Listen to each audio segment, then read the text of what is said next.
참미 예수님, 오늘은 10월 16일 연중 제28주간 토요일입니다. 독서와 복음 말씀 봉독하도록 하겠습니다. 성부와 성자와 성령의 이름으로 아멘. 제1독서입니다. 사도 바오로의 로마서 말씀입니다. 형제 여러분, 세상의 상속자가 되리라는 약속은 율법을 통해서가 아니라 믿음으로 얻을 의로움을 통해서 아브라함과 그 후손들에게 주어졌습니다.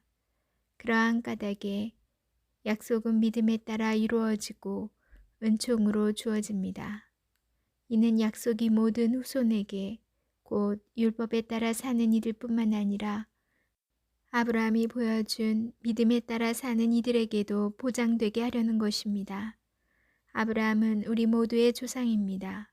그것은 성경에 내가 너를 많은 민족의 조상으로 만들었다 라고 기록된 그대로입니다. 아브라함은 자기가 믿는 분, 곧 죽은 이들을 다시 살리시고 존재하지 않은 것을 존재하도록 불러내시는 하느님 앞에서 우리 모두의 조상이 되었습니다. 그는 희망이 없어도 희망하며 너의 후손들이 저렇게 많아질 것이다 하신 말씀에 따라 많은 민족의 아버지가 될 것을 믿었습니다. 주님의 말씀입니다. 하느님, 감사합니다. 복음 말씀입니다. 루카가 전한 거룩한 복음입니다. 그때 예수님께서 제자들에게 말씀하셨다. 내가 너희에게 말한다. 누구든지 사람들 앞에서 나를 안다고 증언하면 사람의 아들도 하느님의 천사들 앞에서 그를 안다고 증언할 것이다. 그러나 사람들 앞에서 나를 모른다고 하는 자는 사람의 아들도 하느님의 천사들 앞에서 그를 모른다고 할 것이다. 사람의 아들을 거슬러 말하는 자는 모두 용서받을 것이다. 그러나 성령을 모독하는 말을 하는 자는 용서받지 못할 것이다. 너희는 회당이나 관청이나 관아에 끌려갈 때 어떻게 답변할까? 무엇으로 답변할까? 또 무엇을 말할까? 걱정하지 마라. 너희가 해야 할 말을 성령께서 그때 알려주실 것이다. 주님의 말씀입니다. 그리스도님, 참여합니다. 잠시 묵상하겠습니다. 오늘 복음은 예수님에 대한 증언과 관련된 내용입니다. 그 증언의 첫째 자리에 와야 하는 것은 우리가 예수님을 알고 있음입니다. 예수님을 모르는데 어떻게 예수님을 안다고 말할 수 있겠습니까? 아울러 그 증언은 예수님을 아는 사람들 사이가 아니라 예수님을 모르고 부정하고 싫어하는 사람들 앞에서 이루어지는 것입니다. 예수님을 따르고 좋아하는 사람들 앞에서 예수님을 안다고 증언하는 것도 민망하고 쑥스러운 일인데 예수님을 싫어하는 사람들 앞에서 예수님을 증언한다는 것은 더욱더 쉽지 않을 것입니다. 신자가 아닌 사람들과의 식사 자리에서 식사 전 기도를 하려고 성호 긋기도 어려워하는 우리입니다. 하물며 예수님을 부정하는 사람들 앞에서 예수님을 증언하기가 쉬운 일이겠습니까? 그런 우리에게 예수님께서는 걱정하지 말라고 말씀하십니다. 어려운 상황 속에서 어떻게 이야기하고 무엇을 이야기해야 하는지 성령께서 알려주시기 때문입니다. 우리 자신의 힘만으로는 예수님을 알기도 예수님에 대해서 증언하기도 매우 어렵습니다. 그러나 성령께서는 우리가 예수님을 증언할 수 있도록 이끌어 주십니다.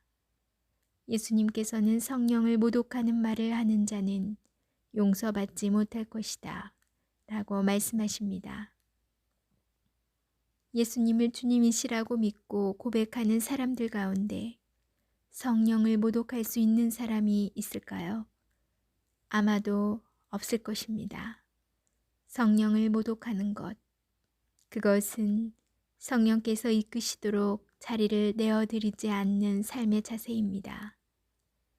성령의 이끄심으로 우리가 예수님을 알게 되고 증언하는 가운데 예수님께서도 하느님 아버지께 우리를 잘 알고 있다고 말씀해 주실 것입니다.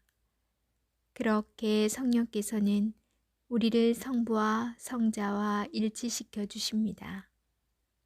내 생각과 말을 앞세우는 것이 아니라 성령에 대한 믿음 안에서 성령의 활동을 위한 자리와 시간을 내어드리면 어떨까요? 아멘. 성부와 성자와 성령의 이름으로 아멘. 여러분, 오늘 밖에 나가 보셨나요? 날씨가 정말 쌀쌀해졌죠. 제가 엊그제는 정말 반팔을 입고 살았는데 오늘은 패딩을 입어도 또 밤사이 눈이 내려도 전혀 이상할 것 같지 않은 온도인 것 같아요. 오락가락하는 날씨, 급변하는 기온차, 일교차에 감기 조심하시기 바랍니다. 오늘 복음 말씀은 어제 복음과 좀 비슷하다, 맥이 이어져 오는 그런 느낌을 받았는데요. 어제도 주님께 맡겨라, 맡기면 두렵지 않다 라는 복음 말씀이 있었는데 오늘도 마찬가지인 것 같아요. 모든 걸 주님께 맡기고 의탁하면 주님께서, 성령께서 너희가 걱정하지 않아도 다 일러주실 것이다 말씀을 하십니다. 이 내맡김을 묵상하다 보니 제가 아이를 낳을 때, 출산할 때가 떠오르더라고요. 저는 첫째를 가졌을 때 그때 제가 동대문에 살았는데 왕십리까지 먼 거리로 그 임산부 체조를 전문으로 하는 그런 요가 센터를 다녔었어요. 거기에서는 가장 중요한 게 호흡이라고 말했거든요. 호흡을 통해서 온전히 온몸에 힘을 빼라. 매일 가면 누워서 힘 빼는 연습만 했던 것 같아요. 여러 가지 건강을 위한 체조도 했긴 했지만 가장 중요한 게 호흡으로 몸에 있는 힘을 계속 빼는 훈련을 받았어요. 그 결과 저는 그 기술로 정말 아이를 2시간 만에 뚝딱뚝딱 3번이나 잘 낳았답니다. 우리 삶에도 몸에 힘이 들어가면 내 의지대로 어떻게 하려고 하다 보면 오히려 더 부딪히고 깨지고 멍들고 상처받고 부러지게 되는 경우가 많은 것 같아요. 정말 그 임산부 요가처럼 온몸에 내 안에 나를 모두 빼서 자꾸 빼내는 연습을 해서 주님께 갖다 맡기는, 위탁하는 그런 연습이 그때처럼 지금도 필요하구나. 그리고 이건 한 번에 되는 게 아니라 정말 꾸준히 연습하듯이 해야겠구나 라는 생각이 들었습니다. 그렇게 된다면 내가 완전히 쉽게 아이를 숨풍 날 수 있듯이 신앙생활에서도 온전히 주님께 나를 맡기면서 주님께서, 성령께서 내가 무엇을 말하고 어떻게 행할 수 있을지 다 이끌어주고 알려주시겠구나 라는 생각이 들었습니다. 10월 벌써 하순에 들어서는데요. 날씨 오락가락한 날씨 모두 건강 유의하시고 즐거운 주말 되시기 바랍니다. 전 내일 다시 만날게요.